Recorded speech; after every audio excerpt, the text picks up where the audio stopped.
Hey guys, welcome back to the channel. जब से हमने अपनी prime property turned into investment property का हाउस टूर दिया था, जो कि एक बंगलो था, और आपने अभी तक नहीं देखा है, डिस्क्रिप्शन बॉक्स में लिंक दे रही हूँ, पहले जाके वो हाउस टूर देखो, उसके बाद ये वीडियो कंटिन्यू करना। या चलो पहले ये वीडियो देख लो। सो गाइज, उस वीडियो में हमने ये बताया था कि हमने उस घर में एयरबीएनबी किया था।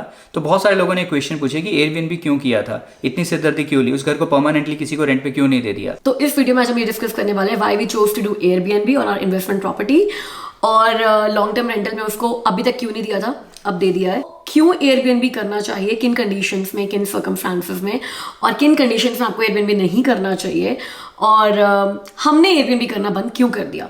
तो एक तरीके से ये वीडियो होने वाली है Airbnb versus long term rental. शुरुआत करते हैं इस क्वेश्चन से कि हमने उस घर को एयरबीएनबी पे दिया क्यों था।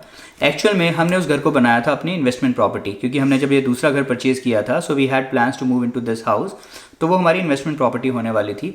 अब कोई भी इन्वेस्टमेंट अगर होती है, आप चाहते हो कि उससे ज़्यादा से ज़्यादा रिटर्न आए। सो ये चीज़ श्योर थी कि एयरबीएनबी से rental potential compare to long term rental बहुत ज़्यादा था। यार उसका रीजन ये भी है ना, देखो कि अगर आपको एक घर लॉन्ग टर्म के लिए रेंट पे लेना है तो आप अपना फर्नीचर लोगे, अपने किचन के बर्तन डिशेस, कुकवेयर सब कुछ लोगे, और आपको बेडिंग बेड कुछ भी नहीं चाहिए, राइट। लेकिन अगर आप अपना घर एयरबीएनबी पे दे रहे हो, या आप भी कहीं जाते हो और एयरबीएनबी बुक करते हो, तो आपका पर्पस होता है शॉर्ट टर्म के लिए उस घर में रहना, 10-15 दिन के लिए, 1 महीने के लिए मैक्सिमम। और आप फर्नीचर लेकर नहीं जाते हो, किचन के अप्लायंसेस नहीं, बर्तन लेकर, कुकवेयर नहीं लेकर जाते हो, डिशेस नहीं लेकर जाते हो, कटलरी नहीं लेकर जाते, बेडिंग नहीं लेकर जाते। आपको होता है कि बस 2 सूटकेस लेकर जाएं, same like hotel. Yes, Airbnb is a mirror image of a hotel।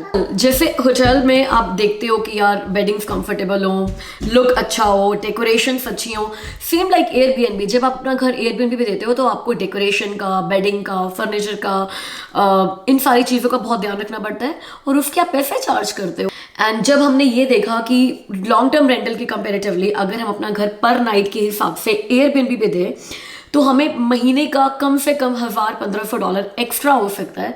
Then we were very sure कि हमें एयरबीएनबी ही करना है। और ये हमारी सिर्फ कैलकुलेशंस नहीं थी, we had practical live examples. हमारे बहुत सारे फ्रेंड्स और फैमिली में लोग एयरबीएनबी कर रहे थे, एंड वी हैड सीन कि उनको लॉन्ग टर्म रेंटल के कंपेरेटिवली कितना अच्छा पोटेंशियल अर्निंग का मिल रहा है एयरबीएनबी से।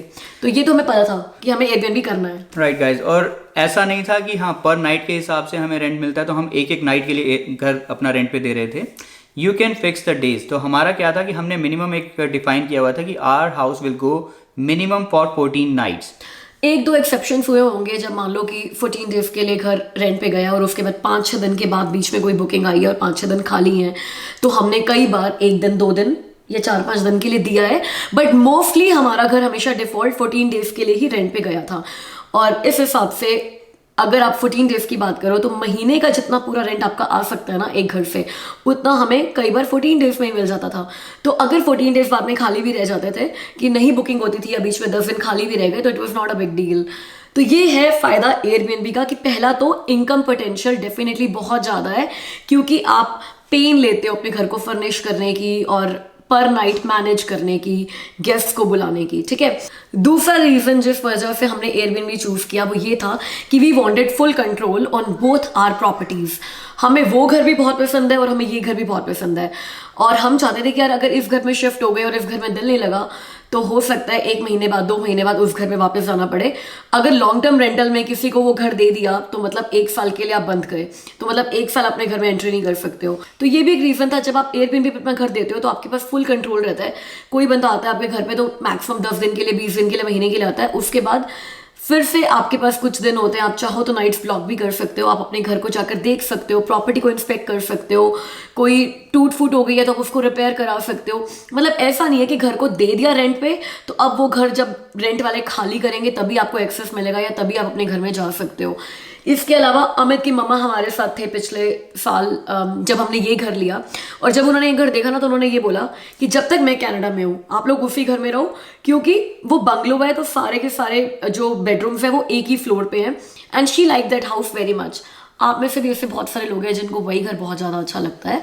तो हमें ये था कि जब भी मम्मा यहाँ पे दोबारा आएंगे इंडिया से तो वो फिर से उसी घर में रहना चाहेंगे। और क्योंकि दोनों घर फुल्ली फर्निश्ड हैं, किचन में दोनों किचन्स में पूरे अच्छे अप्लायंसेस हैं, दोनों किचन्स में बर्तन है, सब कुछ है, सिर्फ बैग पैक करना है और चले जाना और शिफ्टिंग हो गई। अब इसी चीज़ से एक और पॉइंट मुझे जो ध्यान आया वो है maintenance, which is a very important thing. जब आप अपना घर किसी को लॉन्ग टर्म के लिए दे देते हो तो मेंटेनेंस जो है ना वो कई बार डिले हो जाती है, क्योंकि आपको उस घर में इतना फ्रीक्वेंटली आने जाने का मौका नहीं मिलता। आपका जो टेनेंट है आपको नहीं पता कि किस तरीके से वो घर को रख रहे हैं और ज़्यादा तोड़ फोड़ होने के चांसेस रहते हैं। बट अगर आपका घर एयरबीएनबी पे है, after every 15-20 days you have the access to the house, आप अंदर जाकर सब कुछ देख सकते हो। कुछ मेंटेनेंस की ज़रूरत है, 3-4 नाइट्स के लिए अपना एयरबीएनबी ब्लॉक करो, मेंटेनेंस उसी टाइम करा लो। So that was a very good thing, जिसकी वजह से हमने डिसाइड किया कि हम इस घर को एयरबीएनबी पे ही देंगे। एक और चीज़ जो है ना वो है चॉइस ऑफ पीपल। आपका घर है, आपकी उस घर पे मॉर्गेज भी जुड़ी हुई है, आपको हर महीने उस घर के लिए पे भी करना है, राइट। अब अगर कोई ऐसा बंदा आ जाए टेनेंट की तरह जो आपको पसंद नहीं है, उसके हैबिट्स पसंद नहीं है या बिहेवियर पसंद नहीं है, और आपने उसको 1 साल के कॉन्ट्रैक्ट पे घर दे दिया है और खाली भी नहीं करा सकते हो, तो आप बड़ा सोच समझ के अपने घर दोगे रेंट पे, बट यू नेवर नो कि कब आपको एक बंदा पसंद आना बंद हो जाए, राइट।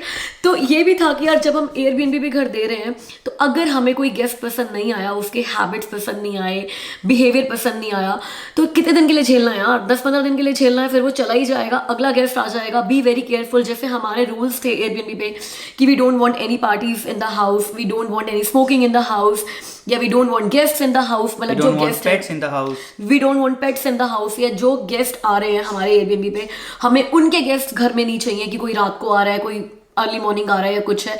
तो you can define your own rules, you can have full control on what kind of people you need and you can allow on your Airbnb। और अगर पसंद फिर भी नहीं आया, 10 दिन भी नहीं झेल सकते, you have the option to call Airbnb, cancel the booking, refund the money and send those people home। और इसके अलावा एक और जो चीज़ थी वो ये था कि आपके घर पे जो भी चीज़ है ना वो सब इंश्योर्ड है। एयरबीएनबी को यू पे 3% ऑफ योर अर्न मनी, जो आपको पैसा मिलना है उसका 3% आप एयरबीएनबी को देते हो। अब उसमें क्या होता है, हमारे साथ 1-2 बार ऐसा हुआ है, लाइक एक टेनेंट था, उन्होंने हमारी एक वॉल क्लॉक थी वो उन्होंने तोड़ दी थी, विच वॉज अराउंड $100। तो हमने एयरबीएनबी को कॉल किया and we got the money from the Airbnb, क्योंकि वो हमारी चीज़ इंश्योर्ड थी। इसी तरीके से कुछ और चीज़ है, फर्नीचर में कुछ ब्रेक हो गया या वॉल्स की, बच्चे कई बार आते हैं वॉल्स ख़राब कर दी उन्होंने, यू इन्फॉर्म एयरबीएनबी और वो आपको वो चीज़ रिपेयर करवाने के लिए पैसे देंगे। So that was another good thing कि आप एयरबीएनबी के भरोसे अपनी एक्सपेंसिव चीज़ों को भी वहाँ पर छोड़ सकते हो। हमारी हमेशा अराउंड 90 to 95% की ऑक्यूपेंसी रही है। 90 भी मैं बहुत कम बता रही हूँ बिकॉज महीने में कभी 1 या 2 दिन ही हमारे खाली गए हैं मोस्टली, वरना तो हमारी मोस्टली सारी नाइट्स घर की बुक रहती थी। मेरे ख्याल से इतनी सारी चीज़ों के बाद ना बहुत सारे लोग तो इसी पॉइंट पे कन्विंस हो गए होंगे कि यार पैसा ज़्यादा मिलता है तो व्हाई नॉट, राइट। तो उसके बाद बात आती है city laws and rules regulations की। तो बहुत सारे लोग ये बोलते हैं कि एयरबीएनबी इज़ इलीगल, आपको एयरबीएनबी नहीं करना चाहिए, एयरबीएनबी आपकी कंप्लेन हो जाएगी एंड ऑल ऑफ दैट। तो उसकी बात करते हैं। सो गाइज, आज की डेट तक भी जब हम ये वीडियो बना रहे हैं और जब ये वीडियो पोस्ट कर रहे हैं, एयरबीएनबी हमारी सिटी में ब्रैम्पटन में बिल्कुल लीगल है। अभी तक ब्रैम्पटन सिटी में शॉर्ट टर्म रेंटल्स को लेकर कोई रूल्स एंड रेगुलेशन स्ट्रिक्ट नहीं थे। अब उन्होंने नए रूल्स एंड रेगुलेशंस लॉन्च किए, आप उनकी वेबसाइट पर जाकर देख सकते हो, और ये रेगुलेशंस 30 सितंबर से इन इफेक्ट आएंगे।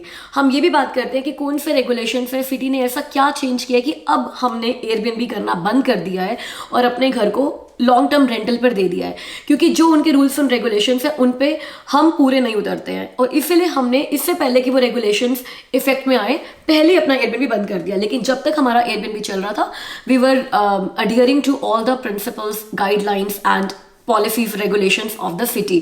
तो ये आपको चेक करना है एयरबीएनबी करने से पहले कि जिस भी सिटी में आप हो या जिस भी कंट्री में आप हो, क्या उस कंट्री की, उस सिटी की शॉर्ट टर्म रेंटल को लेकर या एयरबीएनबी को लेकर कुछ रेगुलेशंस हैं या नहीं, और वो रेगुलेशंस हैं तो आप उनको फॉलो करते हो या नहीं।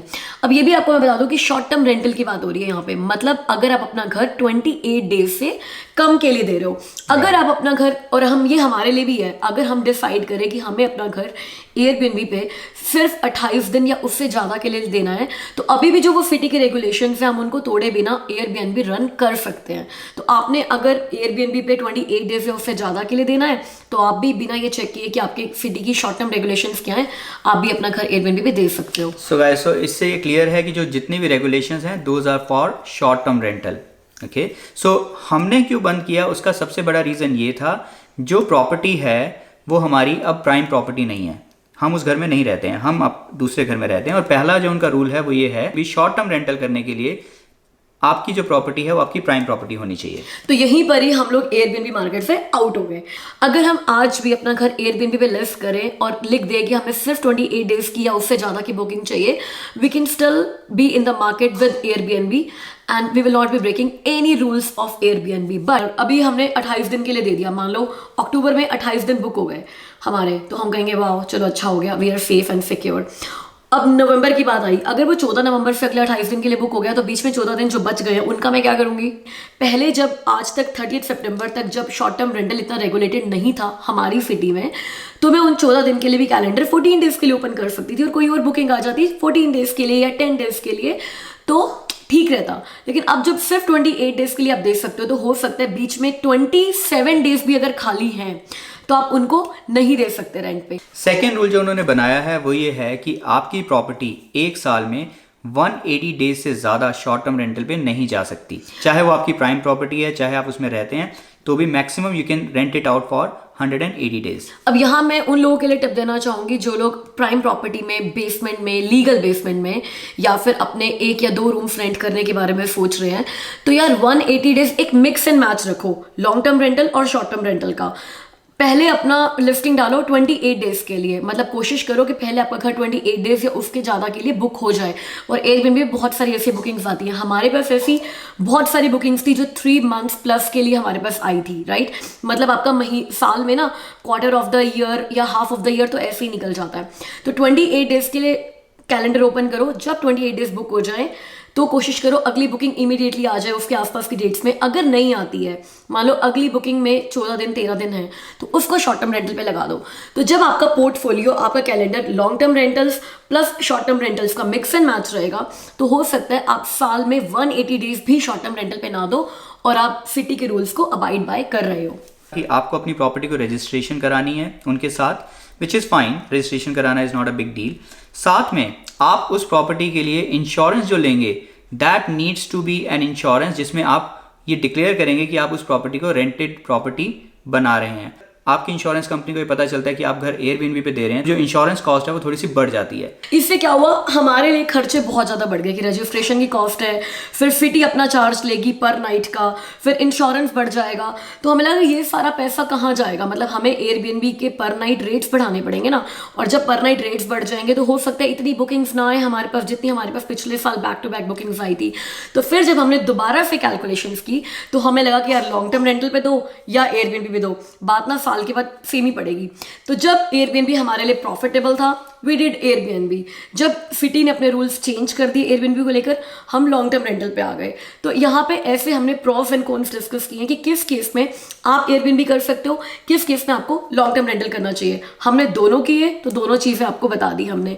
तो यहाँ सबसे बड़ी बात यह है कि आप अपनी सिटी से चेक करो। ऐसी बहुत सारी सिटीज़ अभी भी हैं जिन सिटीज़ के शॉर्ट टर्म रेंटल को लेकर कोई भी रूल्स नहीं है, and you can safely play around in that market, you can put your house on Airbnb. और ये भी ज़रूरी नहीं है कि आपके पास एक एक्स्ट्रा हाउस या इन्वेस्टमेंट प्रॉपर्टी होनी चाहिए एयरबीएनबी के लिए। आप अपनी बेसमेंट एयरबीएनबी दे सकते हो अगर लीगल है, तो आप अपने घर में अगर 5 कमरे हैं, 1 कमरा या 2 कमरे एयरबीएनबी दे सकते हो if you feel safe and secure doing that. So guys, ये तो थे कुछ एयरबीएनबी के advantages, but there are so many disadvantages as well.